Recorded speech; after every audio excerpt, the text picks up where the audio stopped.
औज़ुबिल्लाहिमिनश्शैतानिर्रजीम बिस्मिल्लाहिर्रहमानिर्रहीम। अस्सलाम वालेकुम डियर स्टूडेंट्स, कैसे हैं आप सब लोग। उम्मीद करती हूँ कि सब लोग खैरियत से होंगे, अच्छे से कामों में मसरूफ़ होंगे और अच्छे से पढ़ाई भी कर रहे होंगे।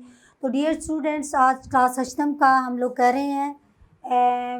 ये आपका चौथा लेक्चर है, सबक नंबर 7, जो कि नज़म है वतन की मट्टी गवाह रहना, जिसके शायर हैं मसरूर अनवर, जिन्होंने बहुत प्यारी ये आप कह लें कि नज़म लिखी हुई है।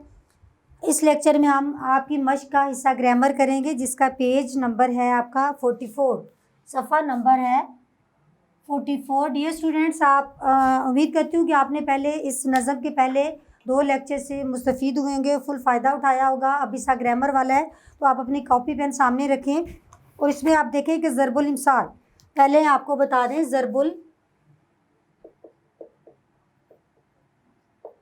इमसाल, पहले आपको बताऊंगी ये होता क्या है ज़रबुल इमसाल। आप इसको ज़रा गौर से देखें, जो ऊपर लिखा हुआ है उसकी डेफिनेशन और साथ में मैं एक्सप्लेन करूंगी।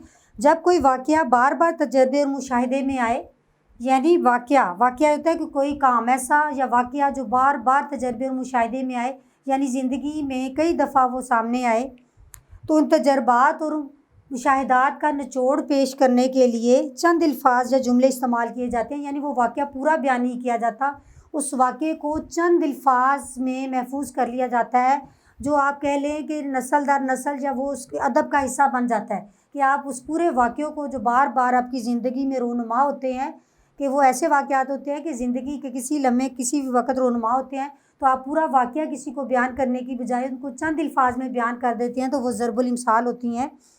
जब ये अल्फाज या जुमले अरसा दराज तक किसी ख़ास मौका पर इस्तेमाल किए जाएँ, यानी अगर वो मैंने जिस तरह बताया है कि वही अल्फाज जो उसका निचोड़ होते हैं, जिनको चंद अल्फाज के अंदर समा दिया जाता है वाक़े को, वो काफ़ी अरसा ख़ास मौका पर इस्तेमाल होते रहें और अपने लफ्ज़ी मानों से गुज़र कर कुछ और मानी दें, यानी उसके लफ्ज़ी मानी कुछ और हों, यानी जो लफ्ज़ लिखा गया है वो मानी कुछ और हों, लेकिन उसके अंदर के मानी जो हैं, मानी जो गुज़र आए, मानी वो कुछ और हों, वो ज़रबुल इमसाल कहलाती हैं। यानी बजाय जो लफ्ज़ इस्तेमाल हुए हैं उनका मीनिंग कुछ और होता है, लेकिन उसके अंदर वाक़या या कहानी कुछ और छुपी होती है, जो ज़िंदगी में बार बार पेश आने वाले वाक़यात में वो अल्फाज उन वाक़यात का निचोड़ होते हैं, और जहाँ वो बोल दिया जाता है तो उस वाक़े की समझ आ जाती है।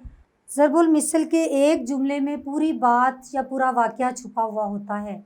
ये आप ज़हन में रखिएगा कि ज़रबुल मिसल की चंद जुमलों में, एक जुमले में चंद जुमले नहीं, चंद अल्फाज, और जिसको एक जुमला बनाया होता है उसके अंदर पूरा वाक़या या पूरी बात छुपी होती है। ये अपनी बात को वज़नी और मुअस्सर बनाने के लिए, वज़नी और मुअस्सर यानी जो वाक़या आप बयान कर रहे हैं या आप जो बात बयान करना चाहती हैं उसको मुअस्सर और उसको वज़नी बनाने के लिए, यानी उसको ठोस बनाने के लिए दुरानी गुफ्तगू इस्तेमाल होती है। मसलन, काटो तो बदन में लहू नहीं, नेकी और पूछ पूछ वगैरह।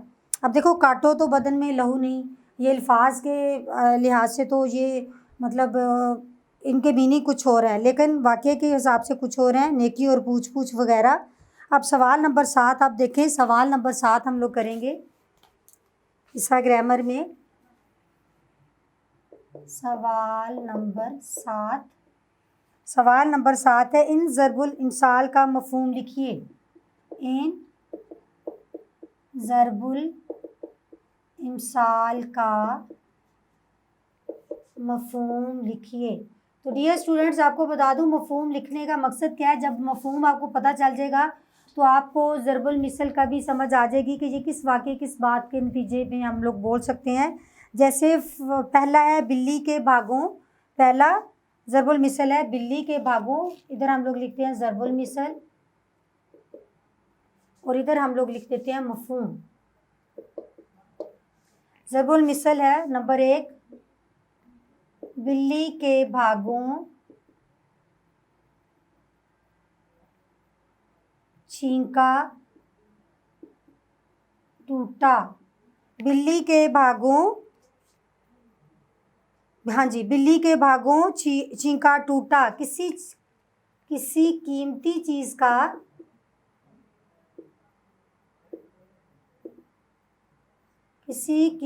चीज़ का बगैर मेहनत या कोशिश के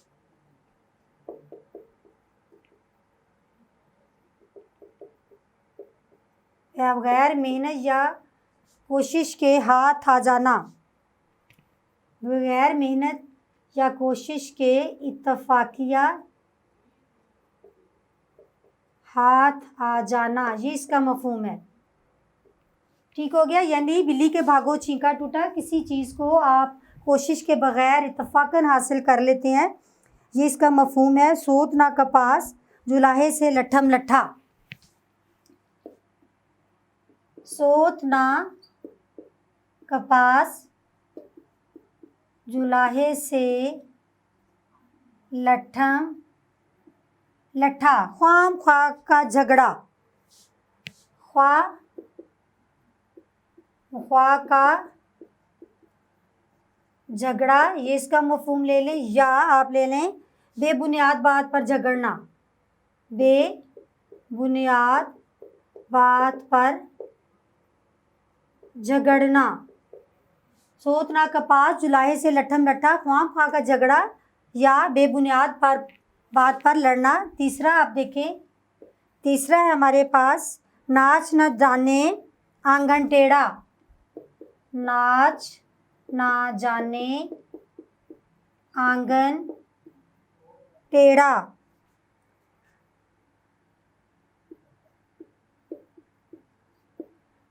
अपनी नालायकी और कोताही का इल्ज़ाम किसी दूसरे को देना, अपनी नालायकी और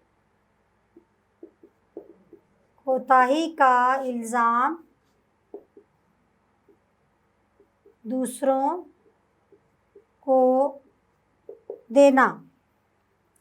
आगे है गुड़ से जो मरे तो जहर क्यों दूं, चौथा है गुड़ से जो मरे तो जहर क्यों दूं, यह ज़रबुल मिसल है। जो काम आसानी से हो जाए उसे मुश्किल क्यों बनाया जाए, जो काम आसानी से हो जाए उसे मुश्किल क्यों बनाएं।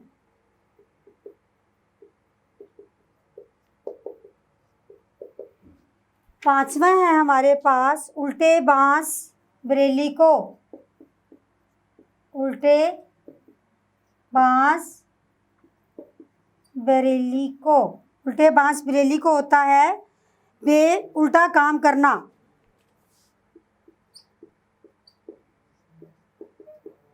उल्टा काम करना या बेफ़ायदा काम करना, या बेफ़ायदा काम करना।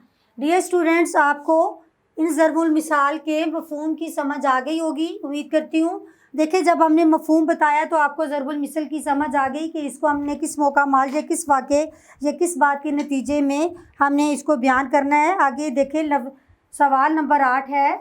सवाल नंबर 8,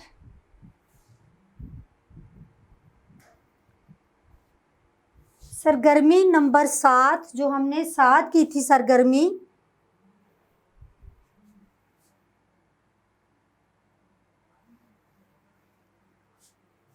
सरगर्मी नंबर 7 के तहत दी गई ज़रबुल मिसाल को जुमलों में इस्तेमाल करें। यहाँ मैं लिख देती हूँ, सवाल नंबर 7 की सरगर्मी में दिए गए ज़रबुल मिसाल को जुमलों में इस्तेमाल करें। यानी जो हमने सवाल नंबर 7 किया है उसके अंदर जो हमने ज़रबुल मिसाल हमने पढ़ी, उनका मफ़हूम पढ़ा, मफ़हूम को छेड़ देना। अब उन ज़रबुल मिसाल की हमने जुमले बनाने हैं। बिल्ली के भागों छींका टूटा, बिल्ली के भागों छींका टूटा, ये ज़रबुल मिसल है।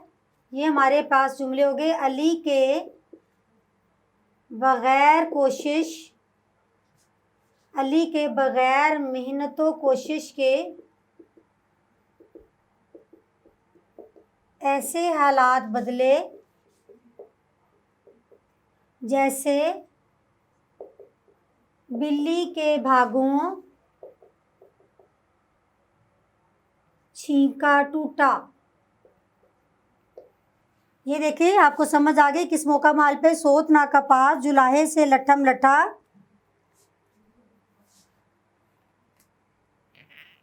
आप ये देख ले बदमाश गरो ख्वाह मुखा धावा बोल देता है, यानी सोत ना कपास जुलाहे से लट्ठम लट्ठा। ये आपको समझ आ गई होगी। तीसरा है हमारे पास नाच न जाने आंगन टेढ़ा। चच्चा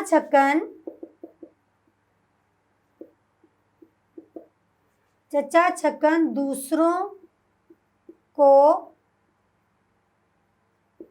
नसीहत करते हैं, लेकिन खुद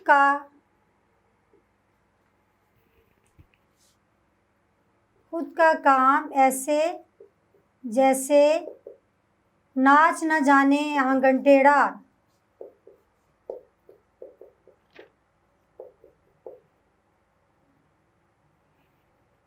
आंगन टेढ़ा। आगे है गुड़ से जो मरे तो जहर क्यों दूं। कोशिश करें तो दुश्मन को ऐसे ख़त्म करे जैसे गुड़ से जो मरे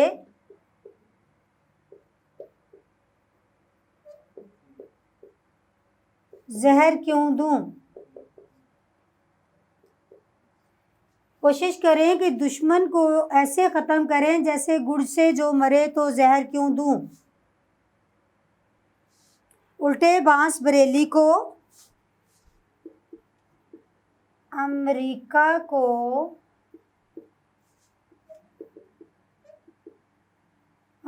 को कर्जा देना। उल्टे बांस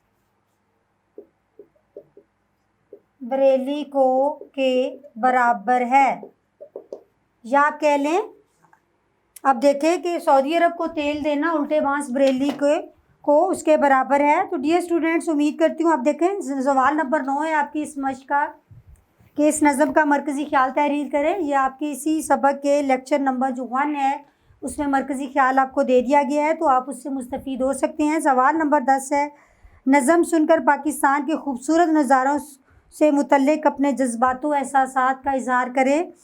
नज़म सुनकर यानी आप किसी भी नज़म, कोई नज़म, यही नज़म ले लें, किसी भी नज़म में जो पाकिस्तान के नज़ारे, उस नज़म को आप बहुत गहराई मफ़हूम मानी के साथ सुने, तो फिर अपने जज्बात का और एहसासात का इज़हार करें कि आपको कैसा महसूस होता है। तो डियर स्टूडेंट्स, उम्मीद करती हूँ आपने भरपूर तरीके से इस सबक यानी नज़म जो है वतन की मट्टी गवाह रहना, उसे भरपूर फ़ायदा उठाया होगा। अगर कोई भी मसला हो तो कमेंट बॉक्स में जाके आप सवाल कर सकते हैं, और नेक्स्ट लेक्चर में हम क्या पढ़ेंगे इंशाल्लाह आपको बताएंगे। जुड़े रहिएगा मेरे साथ और इस सारे काम को दोबारा दोहराइएगा और मुस्तफ़ीद होते रहिएगा। Thank you so much.